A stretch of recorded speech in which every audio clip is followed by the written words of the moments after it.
रमेश कुछ सालों पहले ही मुंबई में जॉब के लिए गया था। राजन उसका रूम पार्टनर था और गहरा दोस्त भी। इस बार रमेश राजन को भी अपने साथ अपने राजस्थान के बसे हुए गांव धारावी में ले आया।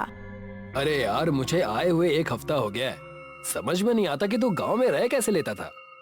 तुम शहर के लोग क्या जानो गांव का सुकून क्या होता है। एक तो तेरे गांव की सभी लड़कियां लंबा लंबा घूंघट पहन के टहलती हैं। चेहरा देखने को मैं तरस जाता हूँ। ये गांव है और गांव में हर लड़की किसी दूसरे मर्द के सामने घूंघट पहनकर ही आती है। ये मुंबई नहीं है। वो तो मैं भी जानता हूँ यार कि ये मुंबई नहीं है। मैं ये सोचकर आया था कि यहाँ पर गांव की छोरियों को देखूंगा, लेकिन इन्हें तो देखना भी बहुत मुश्किल है। राजन, एक बात याद रखना, गांव की किसी भी लड़की को गलती से कभी छेड़ मत देना। बहुत हो गया यार, चल यार कहीं बाहर घूमने चलते हैं। पूरे दिन घर में बैठे बैठे बोर हो गया हूँ। ठीक है, चलते हैं। रमेश ने अपनी बाइक निकाल ली। वो दोनों मोटरसाइकिल से काफी दूर तक निकल आए थे। चांदनी रात थी। रात का सन्नाटा फैल चुका था। रमेश को सामने एक गांव नजर आया, जहां बने कच्चे मकानों में लालटेन की रोशनी उसे दूर से ही दिखाई दे रही थी। लगता है हम बहुत दूर निकल आए हैं। हमें चलना चाहिए राजन, और रात भी बहुत ज्यादा हो गई है। रमेश ने इतना बोला ही था कि अचानक उसने देखा कि चांदनी रात में एक लड़की रात में सर पर मटकी लिए हुए जा रही थी। वो लड़की बला की खूबसूरत थी।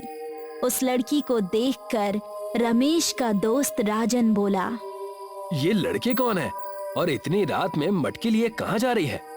गांव की कोई छोरी होगी, बावड़ी में से पानी भरकर ले जा रही होगी। तुझे उससे क्या?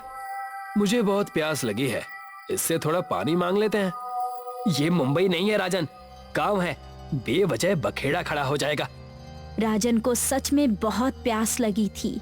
राजन रमेश की बात का जवाब दिए बगैर तुरंत उस लड़की के पास पहुंच गया और बोला, मुझे बहुत तेज प्यास लगी है, क्या आप मुझे पानी पिला सकती हैं? पानी अगर पीना है तो यहाँ पर कुछ ही दूर पर एक बावड़ी है, बहुत सारा पानी है उसमें, जितना मर्जी चाहे पी लेना। तब रमेश वहाँ आ गया था। वो लड़की एक घने पेड़ के नीचे खड़ी हुई थी। चल राजन, यहाँ से चलते हैं। रमेश ने ये बोला ही था कि अचानक उसी पेड़ से 4 युवक कूदकर नीचे आ गए। उनके चेहरे देखकर रमेश अंदर तक कांप गया। उन चारों ने रमेश और राजन को पकड़ लिया। रमेश उनसे बार बार अपनी बात कहने की गुहार लगाता रहा। कुछ ही देर में उन्हें एक पुराने पीपल के पेड़ के पास ले गए, जहां पर पंचायत जमी हुई थी। तुम दोनों सीधे खड़े रहो, ये हमारे गांव के पंच हैं। लेकिन इतनी रात में ये पंचायत कैसी? उन 5 में से एक बूढ़ा युवक रमेश की ओर देखने लगा। उसके चेहरे से ही मुर्दापन झलक रहा था।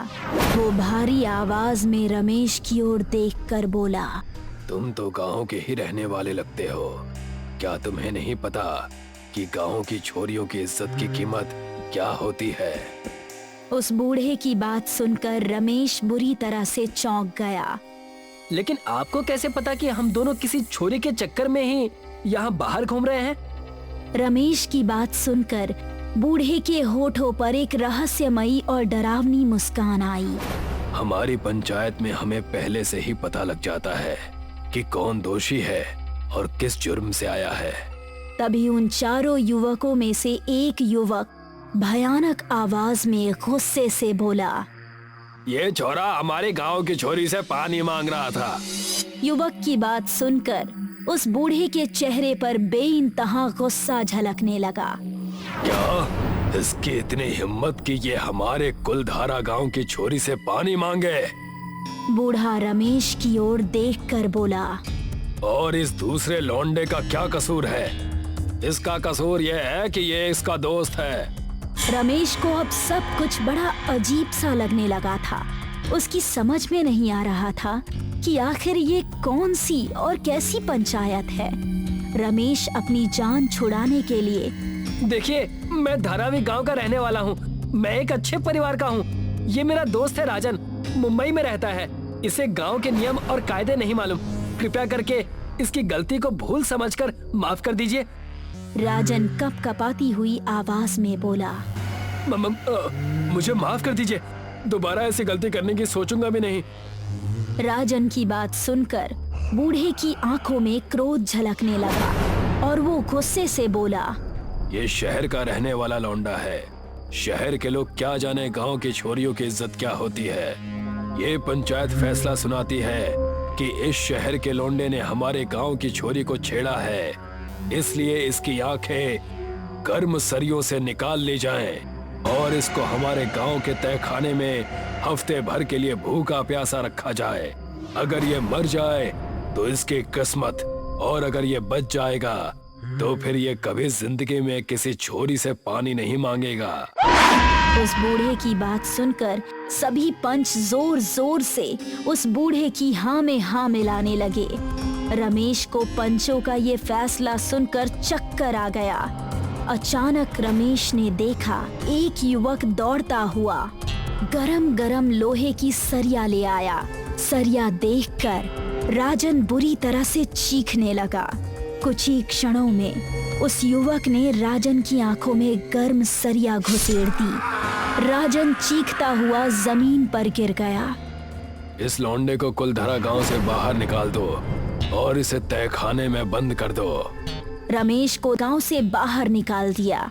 रमेश बड़ी मुश्किल से हाफता कांपता अपनी बाइक तक पहुंचा और बाइक स्टार्ट करके पूरी रफ्तार से बाइक दौड़ा दी। सुबह की सूरज की किरणें फूटने लगी थी। रमेश अपने गांव पहुंच गया और गांव के एक युवक अरुण को सारी घटना बताई। अरुण उसकी बात सुनकर बड़े हैरत से बोला, तुम किसकी बात कर रहे हो? कुलधारा नाम का तो कोई गांव ही नहीं है। जब गांव ही नहीं है तो फिर कौन सी पंचायत? ये कैसी बात कर रहे हो अरुण? मेरी आंखों के सामने मेरे दोस्त राजन की आंखें निकाल ली। पता नहीं वो जिंदा होगा भी या नहीं। तभी रमेश के कानों में शंभू काका का स्वर टकराया। ये सही कह रहा है, वो भूतों की पंचायत थी। भूतों की पंचायत? आप कहना क्या चाहते हैं? बहुत सालों पहले यहाँ से कुछ दूर कुलधरा नाम का एक गांव हुआ करता था। कहते हैं कि वहाँ के पंचों की सरकार से ज्यादा चलती थी। कुलधरा गांव की छोरियों के ऊपर अगर कोई गलती से भी आंख उठाकर देख लेता तो वो उसकी आंखें निकाल लेते। एक दिन एक शहर से एक अर्जुन नाम का नौजवान वहाँ किसी काम से आया। उसे एक छोरी से प्यार हो गया। छोरी भी उससे प्यार करने लगी। जब ये बात पंचों को पता लगी तो उन्होंने अर्जुन के साथ भी वही किया। अर्जुन का भाई एक रसूखदार पैसे वाला व्यक्ति था। बदले की आग में उसने पंचों सहित पूरे गांव में आग लगवा दी और सारे गांव को जिंदा जलवा दिया। कहते हैं आज भी रात में उनकी भटकती आत्माएं वहां घूमती हैं। तुम्हारा दोस्त अब कभी नहीं मिलेगा। रमेश अपने दिल की तसल्ली करने के लिए गांव के कुछ लोगों को अपने दोस्त को ढूंढने के लिए कुलधरा गांव पहुंचा। मगर ये देखकर उसकी आंखें फटी की फटी रह गई कि वहां सिवाय खंडहर और वीराने के और कुछ भी नहीं था और उसके दोस्त की लाश पेड़ के नीचे पड़ी हुई थी।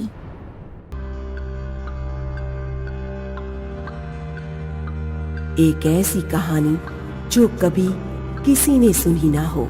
ऐसी ही कहानी खोजने के लिए वो इस गांव में अकेला रह रहा था। काश कुछ ऐसा मिल जाए जो इस दुनिया को हिला कर रख दे। सारे गांव को ये बात पता थी और फिर एक रात जयेश दास के घर के दरवाजे पर दस्तक हुई। इस वक्त कौन आ सकता है? जी आप? नमस्ते बाबू, मेरा नाम संत राम है। मैं इस गांव से गुजर रहा था जब ये जोर की बारिश होने लगी। मेरे पास कोई गाड़ी या छाता भी नहीं है। क्या मैं कुछ देर आपके घर पर रुक सकता हूँ? हाँ, आ जाइए। आप तो पूरी तरह भीग गए हैं, कहीं ठंड ना पकड़ ले आपको। शुक्रिया बाबू, आप बड़े दिलदार हैं। कुछ देर बाद संत राम और जयेश बातें करने लगे। लगता है आप लेखक हैं।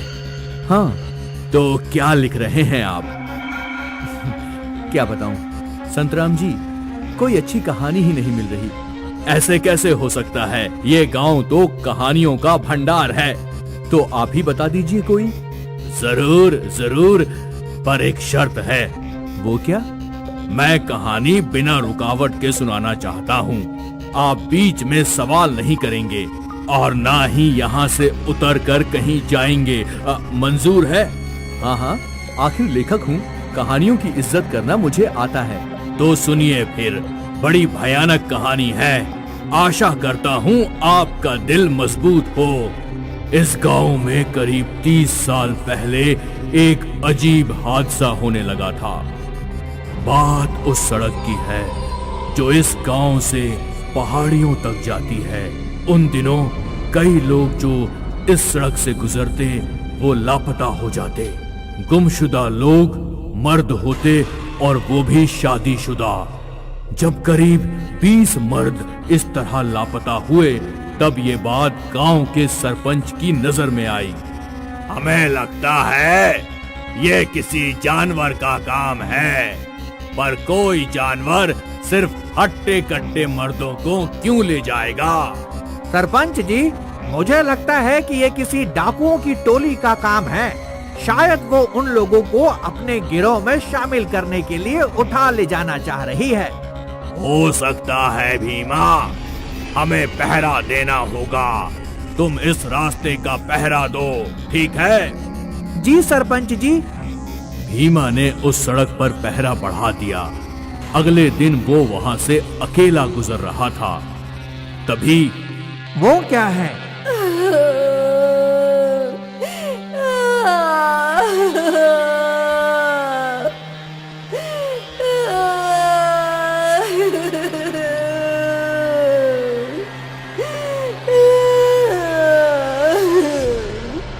बहन जी, आप कौन हैं? इस तरह जंगल में अकेली क्या कर रही हैं? आपको यहाँ अकेले नहीं आना चाहिए। चलिए, हमारे साथ चलिए। मेरा पति वो मेरे साथ ही था, पता नहीं कहाँ चला गया।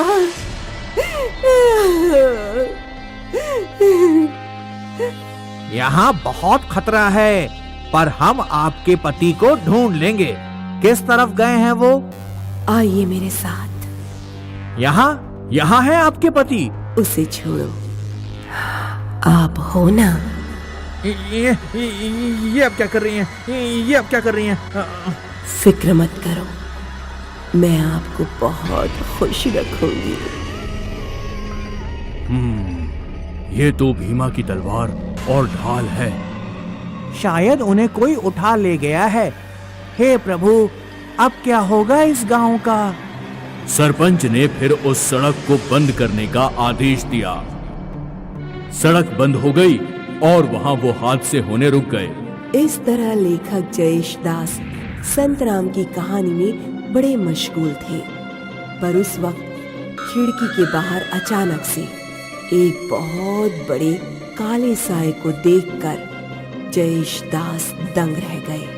उन्होंने कुछ कहना चाहा, पर संतराम की शर्त को याद करके वो चुप रह गए।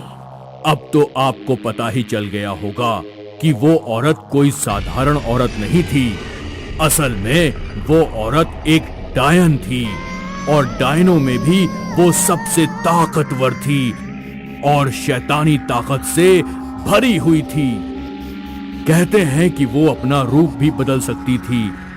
कभी कभी वो एक बड़ी सी चिड़िया बन जाती, काफी बड़ी चिड़िया जो एक घोड़े से भी बड़ी होती है, और अपने तेज और मजबूत पंजों से वो पूरे के पूरे आदमी को उठा ले जाती है। दूर पहाड़ों पर उसका घर था जो एक घोंसला था। इस घोंसले में वो और उसके छोटे छोटे बच्चे रहते थे। उन आदमियों को वो वहां ले जाती और पूरा परिवार उस बेचारे आदमी को अपने चोंच से नोच नोच कर खा जाता। तो ये थी डायन की कहानी। क्या ये तुम्हारी किताब के लिए ठीक है? कहानी तो ठीक है, पर वहां बाहर आपके पीछे वो काला साया। तुमने ये नहीं पूछा कि मुझे ये सब पता कैसे चला? कैसे पता चला? आपको आप कौन हैं? आओ बताता हूँ। क्या करूं, अब सड़क भी बंद कर दी है और मेरे बच्चे भी बड़े हो गए हैं, तो इस पापी पेट के लिए कुछ ना कुछ तो करना ही पड़ेगा ना। मतलब तुम वो।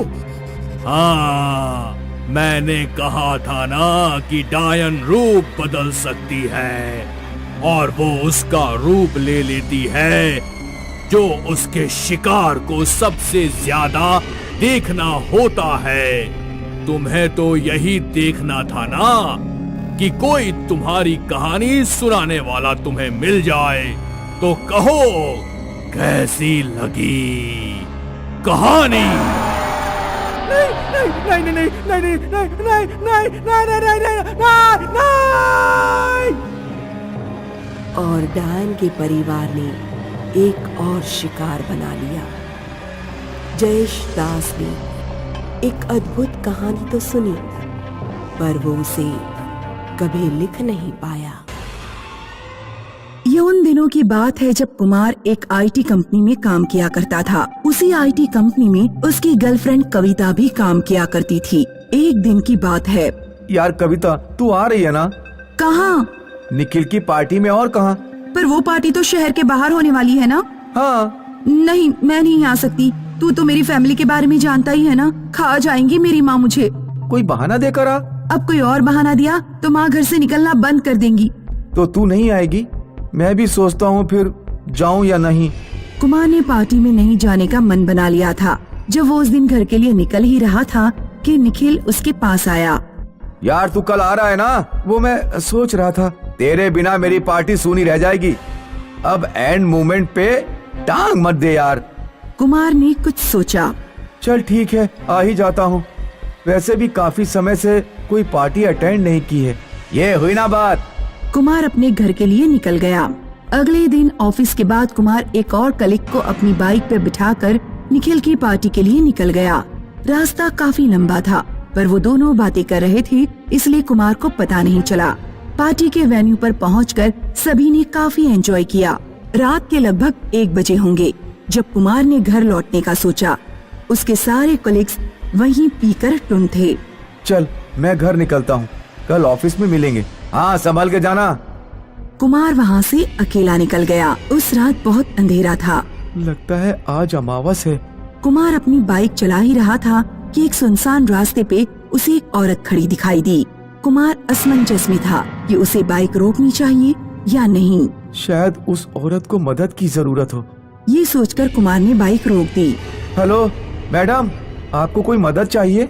उस औरत ने अपनी मुंडी ऊपर उठाई और मुंडी एक तरफ झुका ली और हंसने लगी। अब मैं तेरे साथ जाऊंगी।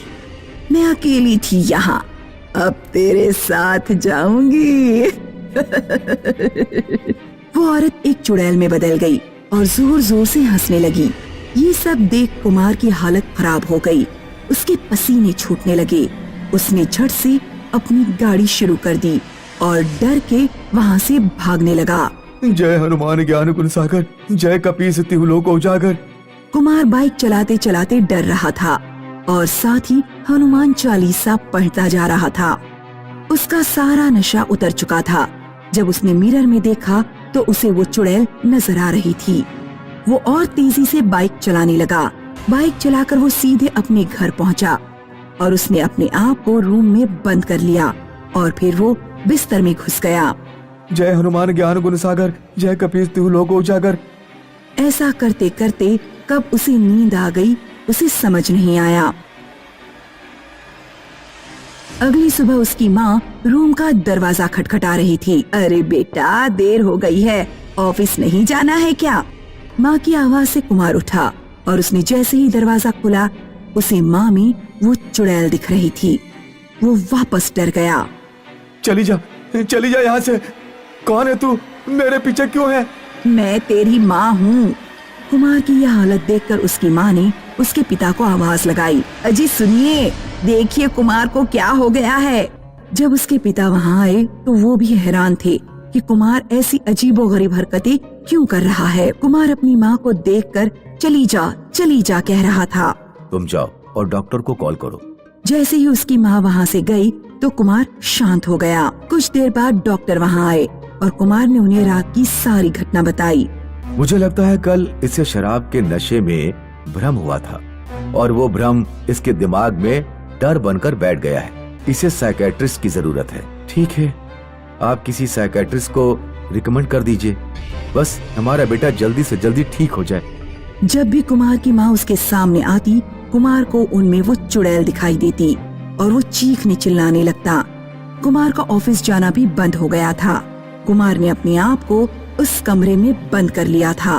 कई दिन कुमार ऑफिस नहीं गया, इसलिए कविता उसके घर आ गई। कुमार की माँ ने उसे कुमार के बारे में बताया। अब समझ नहीं आ रहा कि मेरे बेटे को क्या हो गया है। आप फिक्र मत कीजिए, मैं कुमार से बात करती हूँ। अब तू ही उसे समझा सकती है। पर जैसे ही कविता कुमार के सामने गई, कुमार को कविता में भी वो चुड़ैल दिखने लगी। चली जा, छोड़ दे मुझे अकेला, छोड़ दे। कुमार का ये बर्ताव देखकर कुमार के पापा कविता को रूम से बाहर ले गए। बेटा, लगता उसे तुम में भी वो चुड़ैल दिख रही है। पर क्यों अंकल? वो तो मुझे नहीं पता। एक साइकियाट्रिस्ट के पास कुमार का इलाज चल रहा है, वो जल्दी ठीक हो जाएगा। तब तक तुम उससे दूर रहो, वही अच्छा है।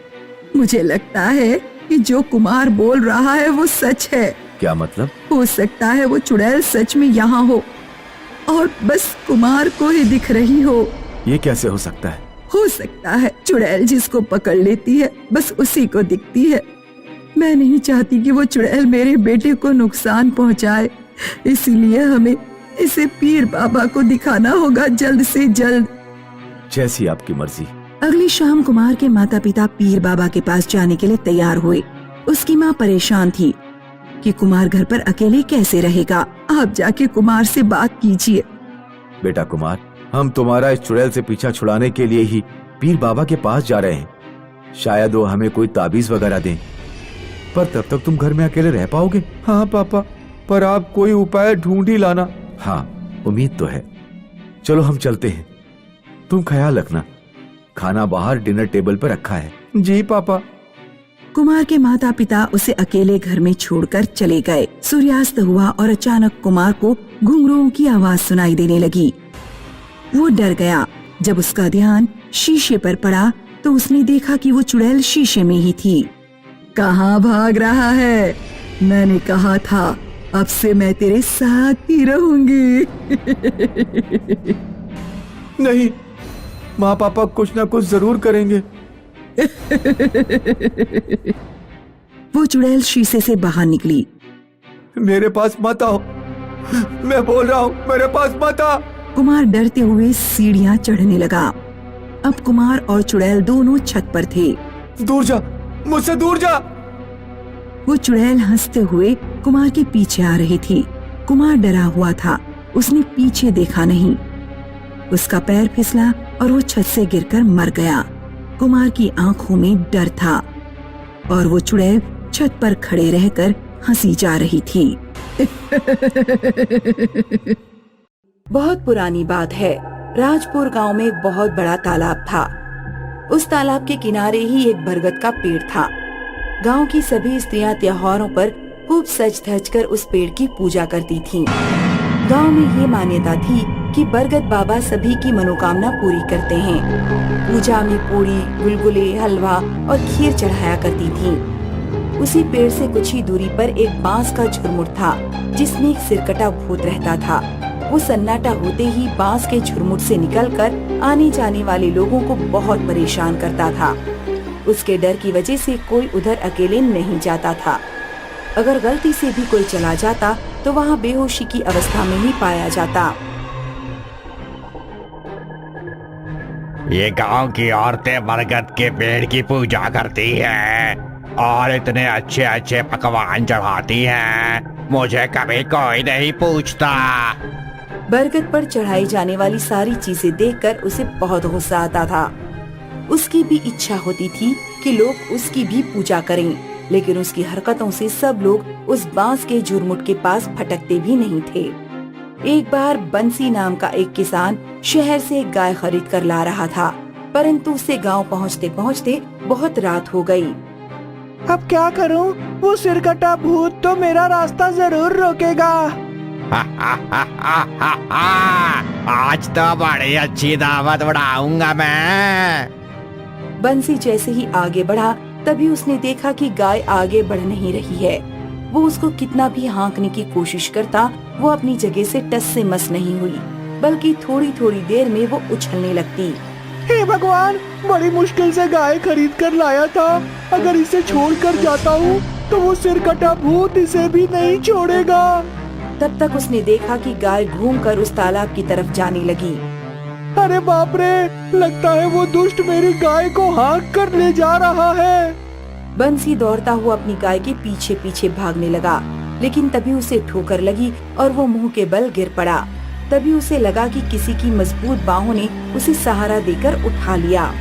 सिरकटे भूत, ये कैसी मुश्किल है। एक बार गिरा देते हो और फिर से उठा लेते हो। बंशी, उठकर अपनी गाय की रस्सी पकड़ो और घर जाओ। उस सिरकटे भूत से तुम्हारी गाय छुड़ाकर मैंने उसे भगा दिया है। आप कौन है? आप जो भी हैं, मेरी तरफ से आपको बहुत बहुत धन्यवाद। अक्सर ऐसा ही होता। सिरकटा भूत जब भी किसी को परेशान करता, तब एक बूढ़े बाबा आकर उसे बचा लेते। मीना, आज बहुत अच्छी खीर बना लो, चलकर बरगद बाबा को चढ़ा देंगे। मैं भी यही सोच रही थी। हो सकता है बूढ़ा आदमी कहीं बरगद बाबा ही न हो। ऐसे तो उन्हें आज तक किसी ने गांव में नहीं देखा। खीर बनाकर वो दोनों बरगद के नीचे बैठ गए और एक दोने में खीर रखकर चढ़ा दी। हे बरगद बाबा, आपको किसी ने नहीं देखा, लेकिन आपकी अद्भुत शक्तियों की वजह से ही हमारे गांव के लोग रह पा रहे हैं, वरना उस सिरकटे भूत ने तो सबका जीना हराम कर दिया था। तभी अचानक बांस के झुरमुट में थोड़ी हलचल सी हुई और ऐसा लगा कि बांस के झुरमुट में से कोई गुर्रा रहा है। चलो मीना, घर चले। गाय की वजह से उनकी अच्छी आमदनी हो रही थी। एक दिन कोई त्योहार था। गांव की सारी औरतें खूब पकवान बनाकर बरगद बाबा को चढ़ाने ले गई थीं। बंसी की बेटी मुनिया, जिसकी शादी होने वाली थी, वो भी बरगद के नीचे अपने होने वाले पति की लंबी उम्र की कामना कर रही थी। वाह, देखो सारी औरतें कैसे सज धज के पकवान चढ़ा रही हैं। और वो बंशी की छोकरी तो बड़ी छम छम पायल खनका रही है। आज इसको अपना शिकार बनाता हूँ। सभी औरतें वहाँ से वापस आ गईं, लेकिन मुनिया की पायल कहीं गिर गई। उसी को ढूंढने के लिए वो वहाँ रुक गई। अब आएगा मजा। वो उसके पास गया। तुम्हारी पायल खो गई है क्या? हाँ, तुमको कैसे पता? मैं जानता हूँ वो कहाँ है। बता दो, मैं खुद ही ले लूंगी। वो पायल मेरी ससुराल से आई है। वो उधर जो बांस का झुरमुट है ना, उसी में पड़ी है। मुनिया को तो वो पायल किसी कीमत पर चाहिए थी, तो बिना कुछ सोचे समझे बांस के झुरमुट के पास दौड़ गई। ये दुष्ट सिरकटा भूत आज इसको खत्म कर देगा। मुझे इसको बचाना ही होगा। ए लड़की, उधर कहाँ जा रही है? जा, अपने घर जा। तेरी पायल बरगद के नीचे ही पड़ी है। मुनिया को अचानक होश आया कि वो तो सिरकटे भूत के नजदीक जा रही थी। इस समय कोई है भी नहीं। उसने जाकर देखा कि बरगद के नीचे ही उसकी पायल पड़ी थी। पायल उठाकर वो सरपट भागी और घर जाते ही बेहोश हो गई। ये तुमने ठीक नहीं किया बरगद वाले भूत। आया हुआ शिकार तुमने भगा दिया। क्या कर लेगा तू मेरा? हिम्मत है तो सामने आ। तभी सिरकटा भूत नीचे आया। उसने बूढ़े के ऊपर हमला कर दिया, लेकिन बूढ़े ने उसके पैरों पर ऐसी लंगड़ी मारी कि वो गिर गया। इसके बाद उसके सीने पर चढ़ गए। तू अपने कर्मों को सुधारने की बजाय एक से बढ़कर एक पाप किए जा रहा है। आज तेरा अंतिम समय है। बहुत दिनों से मैं तुझे बर्दाश्त कर रहा था। वो मासूम बच्ची अपनी शादी के लिए कितनी खुश थी और तू उसी को अपना शिकार बनाने चला था। तेरी वजह से इधर से कोई अकेला फटकता तक नहीं है। तू अपनी सीख अपने पास ही रख। मैं तेरी ऐसी की तैसी कर दूंगा। दोनों में जबरदस्त उठापटक हुई। बूढ़े बाबा तो किसी पहलवान की तरह उससे भिड़ गए थे। अंत में सिरकटा भूत परास्त होकर जमीन पर ही गिर पड़ा। बरगद बाबा ने उसका सिर, जो सिर्फ उसकी गर्दन से थोड़ा सा ही जुड़ा हुआ था, बड़ी ताकत से उखाड़ दिया। खून का फव्वारा निकलने लगा। बरगद बाबा ने उसके सिर को पत्ते इकट्ठा करके जला दिया। उसका शरीर तड़प तड़प कर शिथिल हो गया।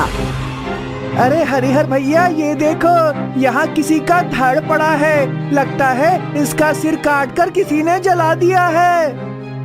अब तुम सब निश्चिंत होकर जब चाहो तब यहाँ आ सकते हो। सिर कटा भूत अब खत्म हो गया है। बाबा, इतने सालों से ये हम सबको परेशान कर रहा था, आज ऐसा कैसे हो गया? इसके बाप का घड़ा भर गया था, इसलिए इसका जाना ही ठीक था। तुम सारे गांव वाले मिलकर इसका शरीर बांस के झुरमुट में डालकर जला दो। गांव वालों ने वैसा ही किया। गांव सिरकटे भूत से मुक्त हो गया।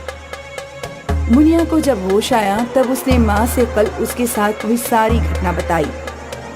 पूरे गांव में शोर मच गया। उस दिन सभी लोग बहुत खुश थे। तब से बरगद के नीचे हर महीने मेला लगता है। अब लोग बेखौफ होकर वहाँ आते जाते हैं। वैसे तो आकाश का परिवार अमेरिका में रहता था, लेकिन हर साल वे लोग इंडिया घूमने आया करते थे। अमेरिका में शहरी जीवन में रहते रहते आकाश का परिवार ऊब जाता था, इसलिए आकाश ने गोवा के पास एक गांव में छोटा सा मकान खरीद लिया था। हर साल वे लोग जब इंडिया आते तो उसी गांव के मकान में रुका करते। मैं एक जरूरी मीटिंग में जा रहा हूँ, क्या तुम लोगों के लिए कुछ लेकर आऊँ? तुम अमेरिका में तो बिजी रहते ही हो, कम से कम जब छुट्टियों के लिए यहाँ आए तो हमारे साथ रहा करो ना। मैं जल्द से जल्द लौटने की कोशिश करूँगा। बाय। आकाश अपनी पत्नी रूबी और बेटे अर्पित को गांव में छोड़कर मुंबई निकल गया। अर्पित पूरे दिन बैठा बैठा टीवी देखता रहा। रात को अचानक उसके पेट में बहुत तेज दर्द उठा। मम्मी, मेरे पेट में बहुत दर्द हो रहा है। अर्पित बुरी तरह पेट के दर्द से तड़प रहा था। यहाँ गांव में तो आसपास कोई डॉक्टर भी नहीं मिलेगा। मैं अभी ऑनलाइन डॉक्टर देखती हूँ। रूबी ने डॉक्टर से ऑनलाइन कंसल्ट करके मेडिसिन भी ऑनलाइन ऑर्डर कर दी। मम्मी, पेट में बहुत दर्द हो रहा है। बस बेटा, 2 घंटे में मेडिसिन आ जाएगी। अर्पित पेट पकड़कर लेटा रहा और उसकी माँ सोफे पर बैठी मेडिसिन आने का इंतजार करती रही। 12 बजने वाले थे। रूबी की आंख लग गई। तभी किसी ने डोरबेल बजाई। मम्मी उठो तो, लगता है मेडिसिन आ गई है, जल्दी डोर पर जाओ। रूबी दरवाजा खोलने चली गई और अर्पित ने फिर से टीवी ऑन कर लिया। अचानक अर्पित को बाहर से अपनी माँ के बुरी तरह चीखने की आवाज सुनाई दी। अर्पित तुरंत दौड़ते हुए मेन गेट की तरफ गया। उसने देखा कि मेन गेट खुला हुआ है। बाहर मेडिकल बॉक्स लिए एक चुड़ैल खड़ी थी और अर्पित की माँ चुड़ैल के बराबर में धरती पर पड़ी हुई थी। उसके सिर से खून बह रहा था। वो अपने रूम की तरफ अपने पापा को कॉल करने के लिए दौड़ा। अर्पित के हाथ पैर बुरी तरह से कांप रहे थे। हेलो पापा, हमारे घर कोई चुड़ैल आ गई है। उसने मम्मी को मार दिया या शायद बुरी तरह से घायल कर दिया है। अर्पित अपने पापा से बात कर ही रहा था कि चुड़ैल उसके रूम तक पहुंच गई। सर, आपकी मेडिसिन। फोन अर्पित के हाथ से छूटकर गिर गया और वो रूम के पीछे वाले दरवाजे से घर से बाहर निकलकर गौशाला में घुस गया, जहाँ ढेर सारा भूसा रखा हुआ था। मैं इस भूसे में छिप जाता हूँ, चुड़ैल मुझे यहाँ नहीं ढूंढ पाएगी। अर्पित ने अपनी आंखों को छोड़कर बाकी पूरे शरीर को भूसे से ढक लिया। कुछ देर बाद अर्पित को अपने सामने पड़े भूसे के ढेर में कुछ हलचल दिखाई दी। आपकी मेडिसिन सर। अर्पित बचाओ बचाओ चिल्लाता हुआ दोबारा घर में भाग गया। उसने घर के सभी खिड़की दरवाजे बंद कर दिए और बेड के नीचे छिपकर बैठ गया। वो 1 घंटे तक बेड के नीचे छिपा रहा। तभी दरवाजे पर उसे अपने पापा की आवाज सुनाई दी। अर्पित, दरवाजा खोलो बेटा, क्या तुम अंदर हो? अपने पापा की आवाज सुनकर अर्पित की जान में जान आई। हाँ पापा, मैं बस अभी आया। अर्पित ने तुरंत जाकर दरवाजा खोला। उसने देखा कि चुड़ैल उसके पापा की गर्दन पकड़े खड़ी थी। आज मेरा बदला पूरा होगा। चुड़ैल ने आकाश के सिर में चाकू घोंप दिया। फिर वो अर्पित की तरफ बढ़ी। इस बार अर्पित को दरवाजा बंद करने का भी समय नहीं मिला। वो अपने रूम की तरफ दौड़ा और उसने अपने रूम का दरवाजा बंद कर लिया लेकिन चुड़ैल दरवाजा तोड़कर उसके कमरे में घुस गई। तुम कौन हो? मुझे छोड़ दो। मैंने तुम्हारा क्या बिगाड़ा है? तुमने मेरे मम्मी पापा को क्यों मार दिया? बिगाड़ा तो मैंने भी नहीं था तुम्हारे मम्मी पापा का, लेकिन तुम्हारे मम्मी पापा की वजह से बेवजह मेरी जान चली गई। क्या तुमने कभी पता करने की कोशिश की कि तुम्हारे पापा पिछले 3-4 सालों में इतने अमीर कैसे बन गए? मेरे पापा शेयर्स की खरीद और बिक्री से इतने अमीर हुए हैं? नहीं, तुम्हारे पापा एक ठग और चोर थे जो नकली दवाएं बेचने का धंधा करते थे। तुम्हारे पापा ने एक बड़ी दवा बेचने वाली कंपनी की वेबसाइट को कॉपी करके एक डुप्लीकेट वेबसाइट तैयार की। उसी से वो नकली दवाइयां बेचता था। तुम्हारी माँ रूबी वेबसाइट से आने वाले कॉल्स को हैंडल करती थी। मुझे डायबिटीज की जेनेटिक प्रॉब्लम थी। अक्सर मुझे इंसुलिन के इंजेक्शन लगवाने की जरूरत पड़ती थी। एक रात मेरी तबीयत अचानक बिगड़ गई। मैं मुंबई में जॉब करती थी और अकेली ही रहती थी। मैंने ऑनलाइन मेडिसिन ऑर्डर की और नकली दवा के इंजेक्शन लगा लिए। उनसे कोई असर नहीं हुआ।